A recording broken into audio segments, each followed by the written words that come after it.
गेले 6 महिन्यापूर्वी आदरणीय दादांनी जो निर्णय घेतला तो निर्णय किती योग्य होता हे आजच्या महिला मेळाव्यावरून लक्षात येईल.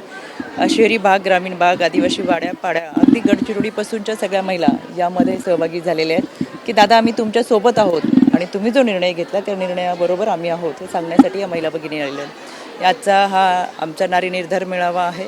या मेळाव्याच्या निमित्तानं महिला संघटना किती मोठ्या प्रमाणात 6 महिन्यामध्ये उभी राहिली हे निश्चितपणाने दाखवत असताना आजचा निर्धार आहे की दादांनी राज्याचं नेतृत्व करावंच.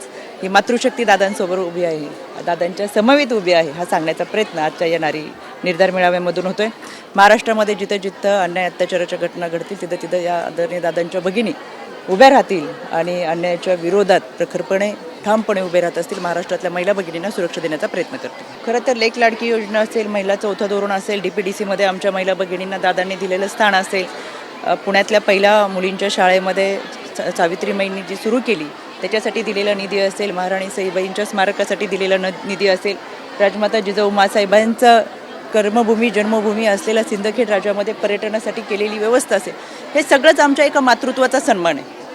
आणि या मातृत्वाच्या सन्मानाला केवळ आमच्यासाठी सबलीकरण, सक्षमीकरण अशा पद्धतीची कोणती वाक्यरचना नाही तर प्रत्यक्षात आणून एक विचारांचं व्यासपीठ आम्हाला आत्मविश्वासाने दादांनी दिलेले आहे. त्याच्यामुळे ही ज्या महिला पदाधिकारी उपस्थित आहेत ही संघटना आहे आणि ही संघटनेच्या माध्यमातून आम्ही महाराष्ट्रामध्ये संदेश घेऊन जातोय की दादांच्या कार्यकर्ते म्हणून आमचं काम आहे.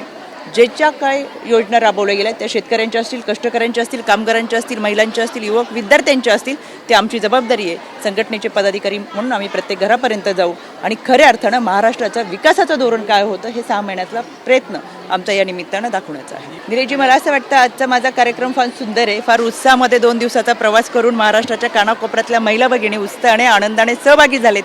त्याच्यामुळे विरोधकांच्या नावाची चर्चा करून इतक्या चांगल्या कार्यक्रमाला कशाला त्यांची नावं घ्यायची यावरती आपण परत बोलूच. आणि आपण पाहताय 2-1.5 दिवसाचा रात्रीचा प्रवास करून जसं शक्य होईल तसं ट्रेननी बसनी स्वतः या महिला ठिकाणी उपस्थित राहिलेत.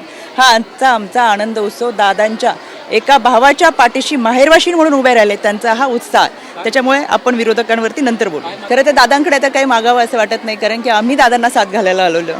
ही संघटना इतक्या कमी कालावधीमध्ये इतक्या मोठ्या प्रमाणात उभी राहिली आणि या संघटनेच्या माध्यमातून दादांच्या निर्णयासमवेत इतक्या मोठ्या प्रमाणातल्या महिला भगिनी आहेत. दादांच्या प्रति कृतज्ञता व्यक्त करण्यासाठी आम्ही या ठिकाणी आलेलो. यामध्ये अवधूतजी गुप्ते नवीन गाणं सादर करतात. यामध्ये परंपरेने सावित्री असे त्याचे गाण्याचे कडव्यांची सुरुवात आहे आणि हे गाणं राष्ट्रवादी महिला काँग्रेस पक्षावरती असून महिलांच्या प्रति तिच्या सृजनतेवरती एक आदर व्यक्त करत खऱ्या अर्थानं महाराष्ट्राची धुरा सांभाळण्याची एक शक्ती तिच्यामध्ये आहे आणि त्या स्वरूपामध्ये आजचं हे गाणं या ठिकाणी लॉन्च होतं. ABP माझा, उघडा डोळे बघा नीट.